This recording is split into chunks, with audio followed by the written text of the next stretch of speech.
Welcome back to the Aubergine Chef. Now today we'll be making two different kinds of cookies. We'll be making Snickerdoodles and chocolate chips. I wanted to wind things down a little bit. I know I've been making some cookies lately, but actually this week, or this coming week, my brother and his friends in school are taking their finals. He's actually going to school in Virginia Tech, and his roommate asked me to make them some cookie platters for some motivation, so I said, sure, why not? I can make some of my favorite cookies, chocolate chip cookies and Snickerdoodles. And Snickerdoodles, for those of you who don't know, it's basically a sugar cookie, but it has cinnamon added to it, basically. It's like a shortbread cookie with sugar. It's rolled in granulated sugar and cinnamon before it's baked, so it kind of has like this crispy texture. And most of the time, Snickerdoodles are supposed to be like really soft, chewy cookies, but some people like them crispy. I mean, it just depends. So even as they're drying out after they've been baked, and I don't know, some people call it staling, it's just drying out. Some people still like it because it has a nice crisp texture. But normally Snickerdoodles are supposed to be soft.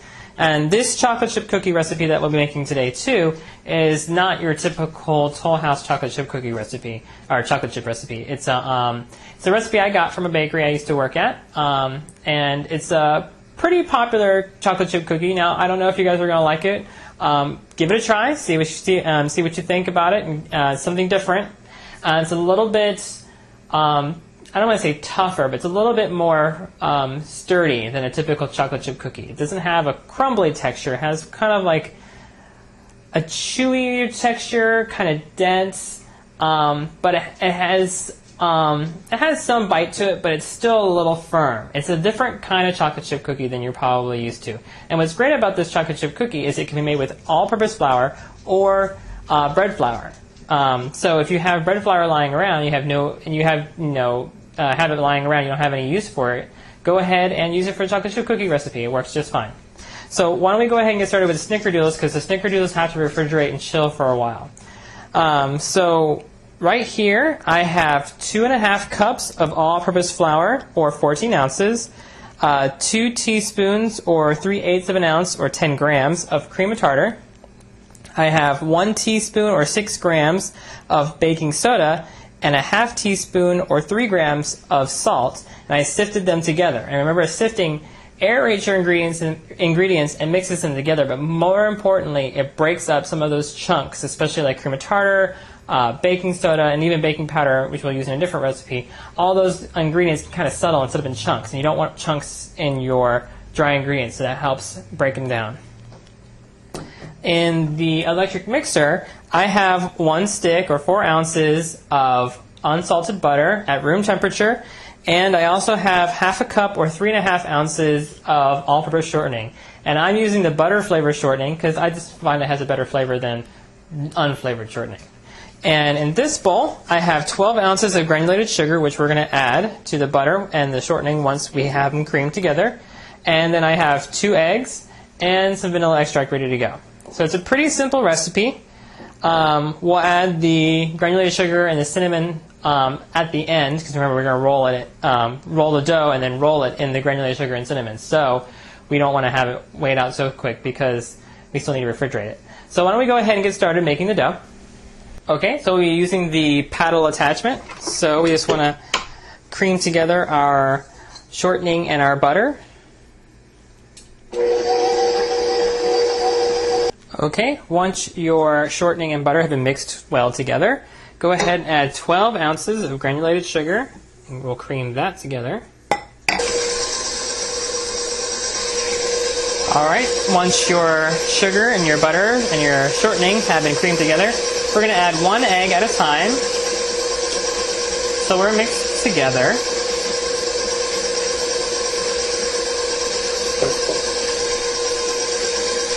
And what we'll do is, in between each addition, we'll scrape down the bowl, if we need to. Okay, once your eggs have been added and mixed in, go ahead and add in some vanilla extract. Alright, once your eggs and vanilla have been added, let's go ahead and add in half of the dry ingredients.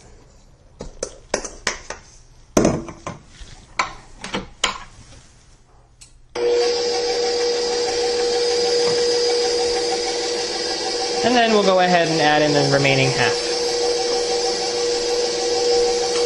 Okay, once all of the ingredients have been mixed together, be careful not to overmix it at this point because you can make your cookies really tough. We'll go ahead and take it off the mixer. Okay, so at this point we want to divide up the dough into 4 equal portions and roll it up into a log.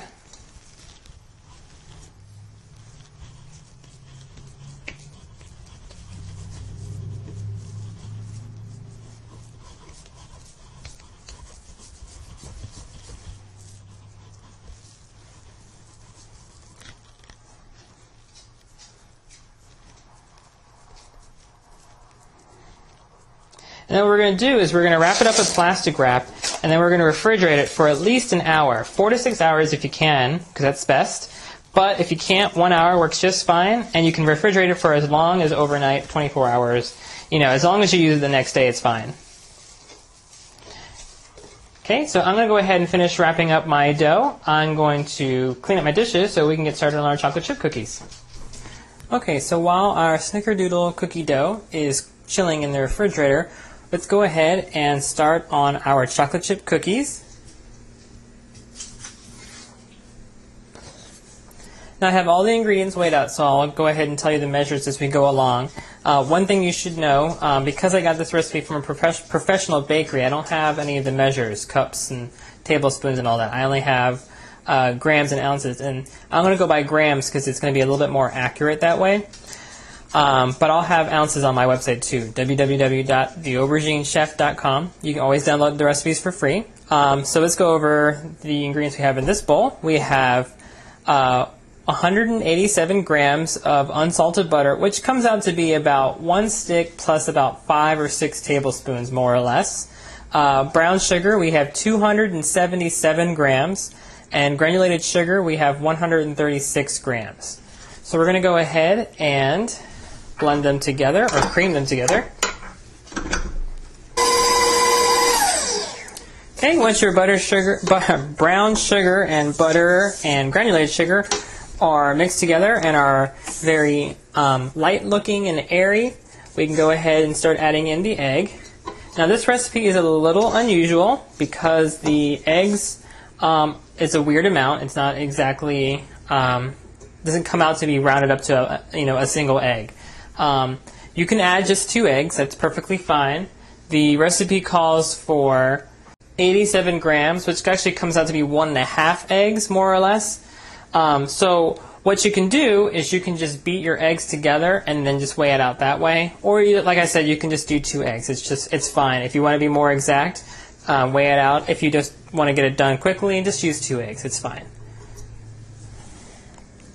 The reason bake shops oftentimes go by weight is a little bit easier to cost out, for one, and a lot of times you can buy cartons of whole eggs, and it's all mixed up together, so it's easier to weigh out that way.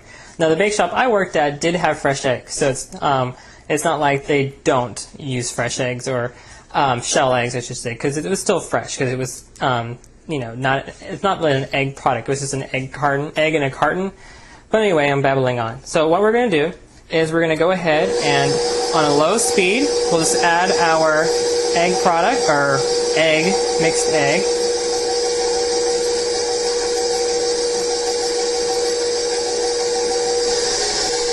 Okay, once we have all the egg mixed in, we can go ahead and add in the vanilla extract. We need about 5 grams or 1/8 of an ounce, or 1/4 of a teaspoon of vanilla extract, basically, just a splash. Alright, once all your eggs and vanilla is all mixed together, let's go ahead and add in our dry ingredients, about 1/2 at a time. And that's just we don't have a whole lot of flour flying back at us, and we don't accidentally overmix our dough. Okay, let's go ahead and add the rest of the flour.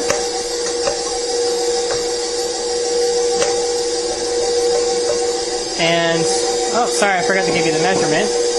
It is 469 grams of all-purpose flour,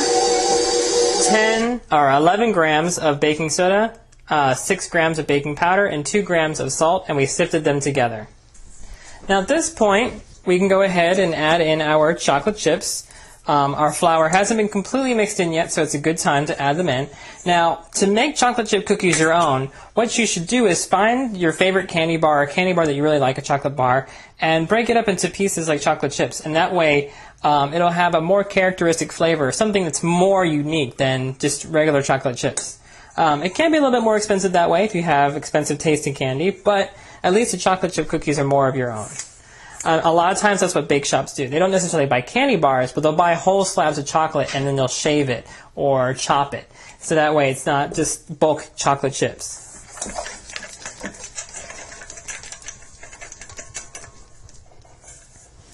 Okay, let's go ahead and mix those in.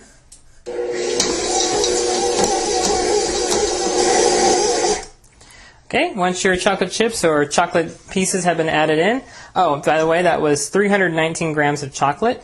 We can go ahead and take this out the mixer, and we don't have to chill it. If you want to, you can roll it up into logs, just like we did with the Snickerdoodle dough, and refrigerate it for an hour, or overnight, 24 hours, however you want. But we don't really need to. We can use it right away. So why don't we go ahead and do that? Okay, so for this cookie dough, you want to have about a 2-inch ball of dough, and you want to press it down into kind of like a puck. And this dough should spread fairly far, so we can only probably put about 8 cookies on this sheet. So let's go ahead and do that.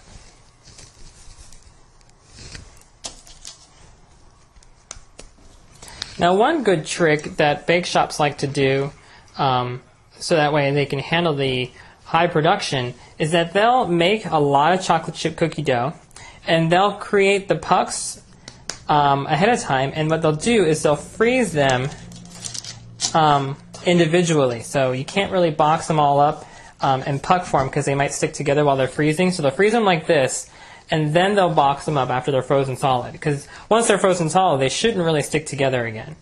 And that way they have cookie dough on demand, and they can bake cookies, quickly. A lot of commercial bake shops I've worked in do that. So you might be able to take advantage of that. If you have extra dough, you don't want to bake off all the cookie dough, you can freeze it. Dough freezes incredibly well, cookie dough especially. So try and consider doing that. So that way you can have fresh cookies whenever you want. And then you don't really have to go out and buy cookies from a bakery because you don't have time to make cookies from scratch. If you make extra cookie dough when you do have time, then you can just bake them off, and there you go. Okay, once you have all of your pucks of chocolate chip cookies ready to go in the oven, you're not going to be able to do this in one batch. You're going to have so much left over that you're probably going to need to do it in 2 or maybe even 3 batches, probably 2.5 batches. We'll see how much the cookies spread.